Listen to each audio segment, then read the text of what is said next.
आइए मित्रों, अब हम विश्व मैत्री अभियान की अगली कड़ी प्रारंभ करें। आप सबको मालूम है कि पर उपदेश कुशल बहु तेरे, पर उपदेश कुशल बहु तेरे। आदमी इतने कुशल होते हैं किसमें? दूसरे को उपदेश देने में। उपदेश में वो कोई कमी नहीं रखते, बस जैसे चाहे पैसा मिले या न मिले, हाँ कोई भी बात आई तुरंत उपदेश देने लगते हैं। हमको पता नहीं कि उसने वो वकालत की डिग्री पास की है या नहीं, लेकिन सारे विश्व में देखा जाए तो ऐसे बिन डिग्रीधारी वकीलों की इतनी बहुमत है कि बस उपदेश देने आ धमकते हैं बिन बुलाए मेहमान की तरह। अब इस मूर्खों को क्या करें? तो असल बात यह है कि अगर उन वकीलों को ये पूछा जाए कि क्या भाई साहब आप जो कहते हैं उस पर आप चलते हो, आपके व्यवहार में वो बात है, तो आपको ये बात सुनने को मिले कि नहीं वो नहीं करते हैं, मात्र उपदेश देते हैं। आइए, एक बार ऐसा ही वकील निकल पड़ा, पंडित। एक बूढ़ा आदमी बेचारा अपने चारपाई पर बैठा बैठा माला घुमा रहा था भगवान की, उनके पास जा पहुंचा दमका। उन्हें कहा, अरे माला घुमाने का कोई रीत है? शास्त्र में कहा है ऐसे चारपाई बैठे पर माला नहीं घुमा सकते, अच्छा नहीं। उन्हें कहा, भाई साहब बीमार हूँ, बूढ़ा हूँ, चार पर बैठा बैठा भगवान का नाम ले रहा हूँ, इसमें क्या कोई गुनाह है? उसने कहा, नहीं ये नहीं, ये माला घुमाने का बराबर नहीं है आपका। अच्छा, क्या करना चाहिए? अरे नीचे बैठना चाहिए, पद्मासन लगाना चाहिए, आसन बिछाना चाहिए, सामने दुनिया भर की सलाह दी उसने। तब उस बूढ़े ने उनको पूछा, भाई साहब आप माला करते हो भगवान की? उन्हें कहा, अरे समय कहाँ है, मैं तो कुछ माला बाला नहीं करता, समय नहीं है मेरे पास। ये है वकील। तो परम पूज्य गुरुदेव श्री राम शर्मा आचार्य जी ने इतना परिवार, इतना बड़ा परिवार बना दिया है, गायत्री परिवार, करोड़ों की संख्या में इनके अनुयायी है। लेकिन उसमें में भाई साहब यही परिस्थितियाँ है। हंसी आती है उन लोगों को। गुरु जी ने जो परिवार बनाया वो ऐसे वकीलत करने वाला, ऐसे उपदेश देने वाला नहीं बनाया, स्वयं आचरण करके आगे बढ़ते हैं, उन लोगों को उनने अपने साथ जोड़ा। लेकिन भाई साहब संख्या तो इतनी बढ़ गई है कि गिने चुने लोग इनके आदर्श पर चलते हैं गुरु जी के, और लोगों की बात ही क्या करें। आपको मैं एक उदाहरण देता हूँ, जो अभी अभी वो घटना घटी थी। तो इस घटना का अभी मुझे पता चला, इसलिए मैंने सोचा कि हमारे भाइयों को इस बात को बता दें। इसमें क्या था कि शिकागो, अमेरिका के शिकागो शहर में रहने वाली कुसुमबेन पटेल, डॉक्टर कुसुमबेन पटेल, जो परम पूज्य गुरुदेव की शिष्या है, 35 साल से वो मिशन से जुड़ी, बिल्कुल प्रमाण मेरे गुरु जी के आदर्शों के साथ चलती है। इसीलिए तो परम वंदनीय माता जी और गुरुदेव ने उसको कहा, बेटी तू हमारी सच्ची मानस पुत्री है। पता है उस इतना नहीं भाई साहब, ये मथुरा पंडित जी से संपर्क में थी, तो पंडित जी के पास चांदी की लाल मसाल आई थी। उन्हें सोचा कि इतना काम करने वाली ये लड़की है तो और ज़्यादा काम करे, उसको प्रोत्साहित करना चाहिए। तो ये चांदी की जो लाल मसाल थी, ज्ञान यज्ञ की लाल मसाल, उनके हाथ में थमा दिया, कहा बेटी सारी दुनिया में उसको फैला दे गुरु जी का साहित्य।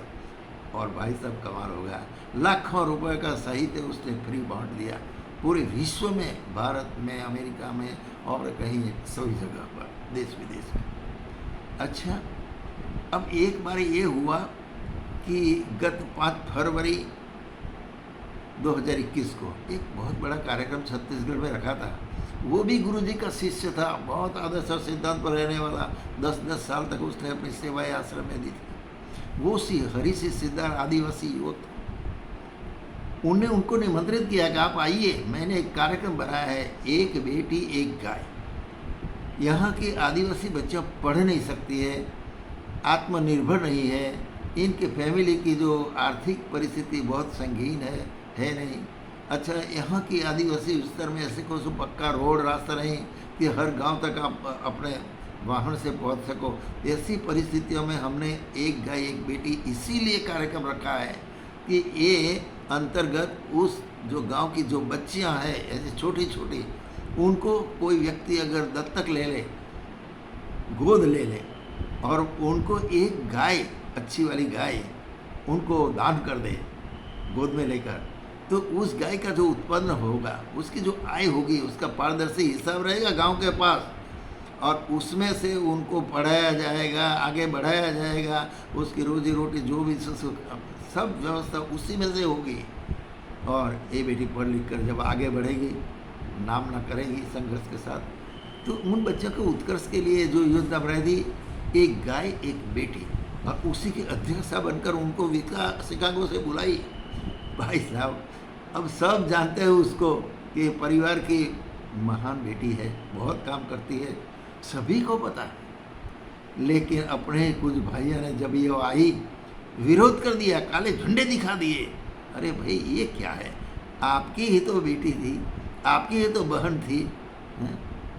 और आपके ही परिवार के थे। परिवार में ऐसा क्या? परिवार गुरुजी ने बनाया है एक कुटुंब, यूनिटी, और उसमें एक दूसरे के साथ सामंजस्य बैठाकर जीना पड़ता है।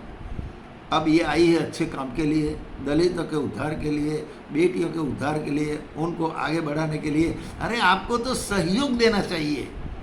भाई साहब, सहयोग नहीं दिया और उनका विरोध किया, ये बहुत बुरी बात है। फिर भी जो समाज के कल्याण के लिए जो निकलते हैं ना, तो उसके साथ साथ महाकाल चलते हैं, और महाकाल चलते हैं तो उसको कुछ हद तक इसके बाल भी कोई बांका नहीं कर सकता।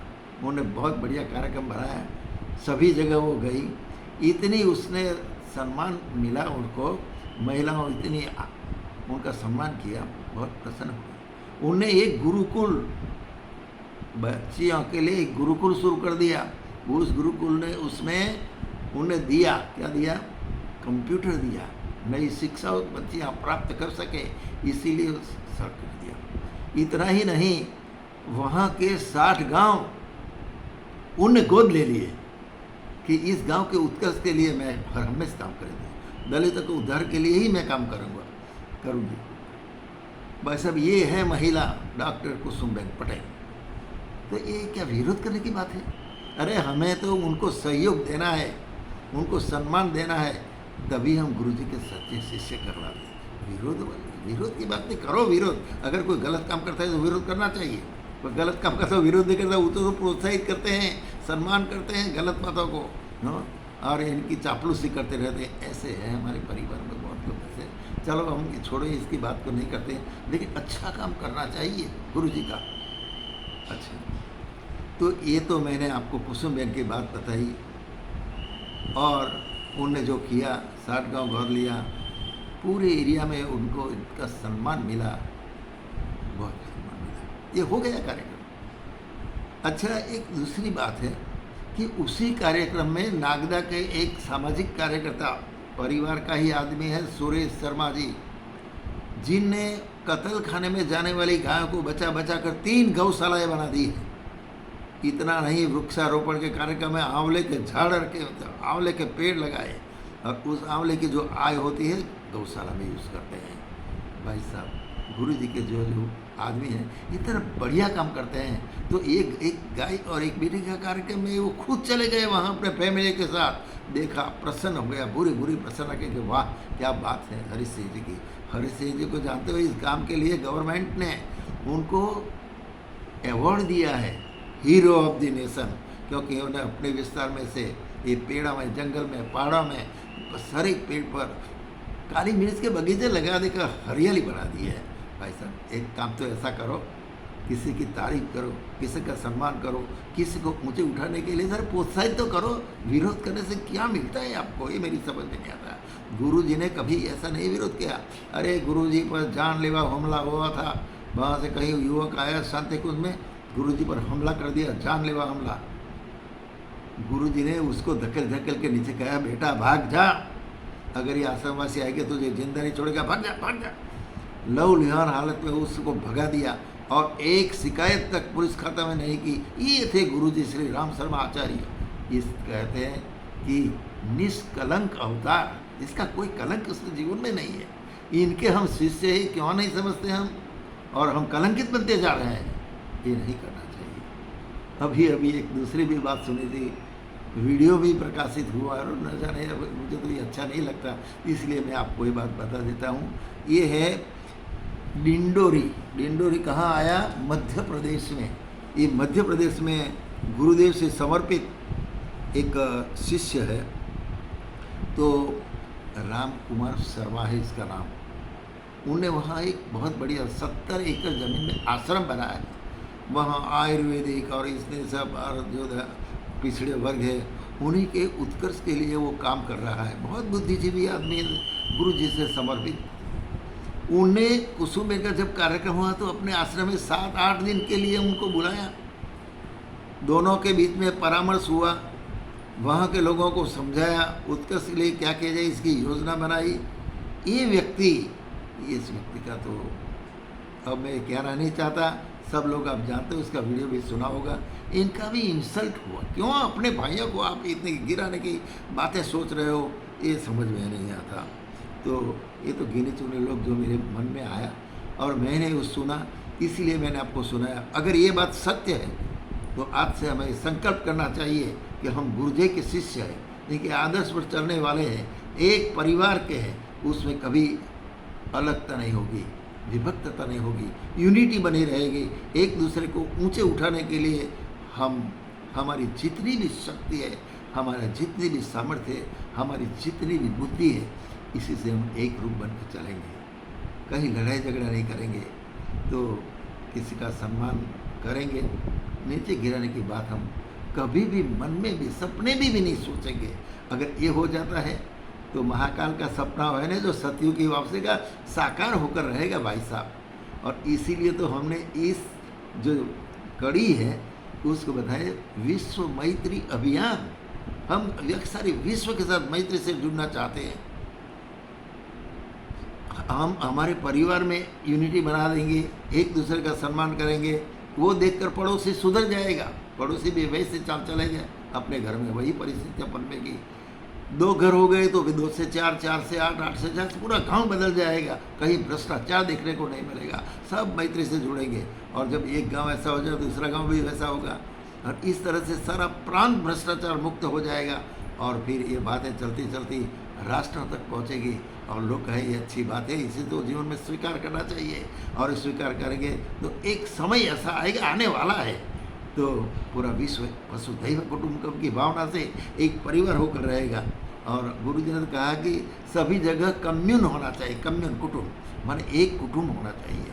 तो इस समय को साकार करने के लिए विश्व मैत्री अभियान की जो कड़ी हम चला रहे हैं, आप सबके सहयोग से मुझे आशा नहीं पूरा विश्वास है कि महाकाल की प्रेरणा है, सच होकर रहेगी। हम सब एक साथ जुड़कर गुरु जी का संदेश विश्व को पहुंचाएंगे और मैत्री की भावना से जुड़कर हम एक बन जाएंगे। इसके साथ मैं आज इस कड़ी को समाप्त कर रही हूँ। कहीं भी हमारे अंदर द्वेष, कपट, छल, ईर्ष्या कभी न पनपे, बस मैत्री से आगे बढ़े। यही बात के साथ आज की इस कड़ी समाप्त। आप सभी को उदय सिंह चौहान का सप्रेम प्रणाम।